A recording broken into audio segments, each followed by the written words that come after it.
hörmətli şəhid ailələri, qazilər, veteranlar, beyləqan cəmaatı, hər birinizi xoş gördük bu gözəl gündə. Mən də bugünkü gündə Qurban Atanın sevincinə şərik olaraq göz aydınlığı verirəm, gözləriniz aydın olsun deyirəm. Allah çox-çox xeyir versin və qürur duyuram ki, bir qəhrəman ailəsində, bu günləri qəhrəman ailəsinin bir məclisində mən iştirak edirəm və şəhid ailələrindən bir cərgədə durmuşam, qürur duyuram. Həmkarım, değerli qardaşım, Razım müəllim, çox sağ olun, var ol deyirəm. Operatorları, musiqiçilərimizi, müğənnilərimizi salamlayıram. Bir kiçik şehir parçası ilə bəyimizi, gəlinimizi təbrik edərdim. Mən də icazə versəydiniz. Allah çox-çox xeyir versin. Allah xoşbəxt eləsin. Beylik libasını giyib eyninə, yarını sevinçlə süzülsən haber. Gülistan bağının şehli gülünü dönçə budağından üzürsən haber. Bugün yetişirsən əhdi ilqara, bugün qovuşursan xoş arzulara.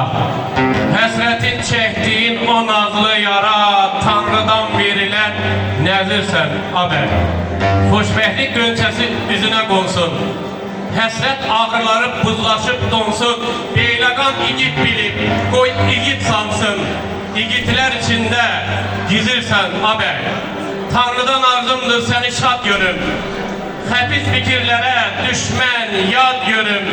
Göz açan körpəni sənə ad görüm, yoluna inci nur düzürsən haber.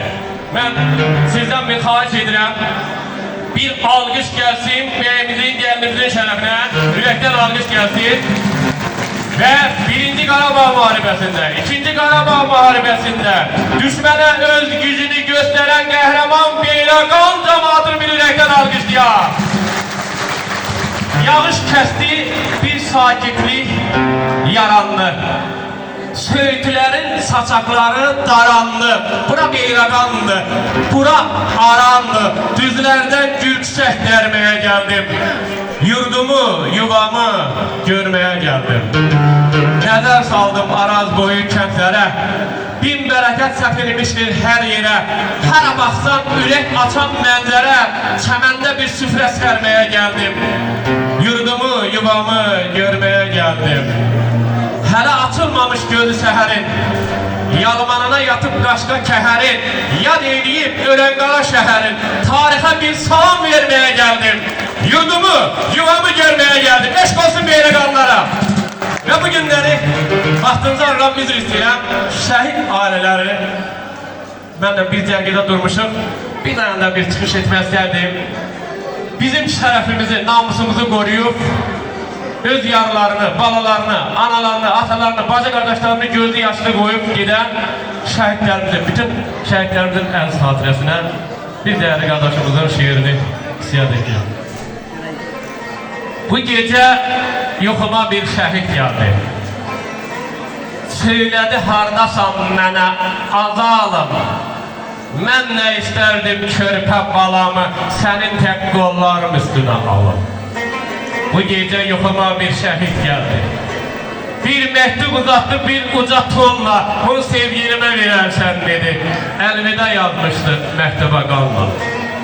Bu gecə yoxuma bir şəhid gəldi. Üstümə çığırdı, bağırdı biraz, sonra sakitləşib ayana dedi.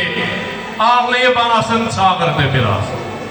Bu gecə yoxuma bir şəhid gəldi. Bildim ki bu mənim xəcalətimdir. Gedəndə yavaşca söyləyib mənə, vətənim sizlərə əmanətimdir. Və vətənimizlə, bayrağımızla, torpağımızla beraber öz analarını, öz atalarını, ailə üzvlərini bizə əmanət qoyan gələn şəhidlərin ruhu şad olsun.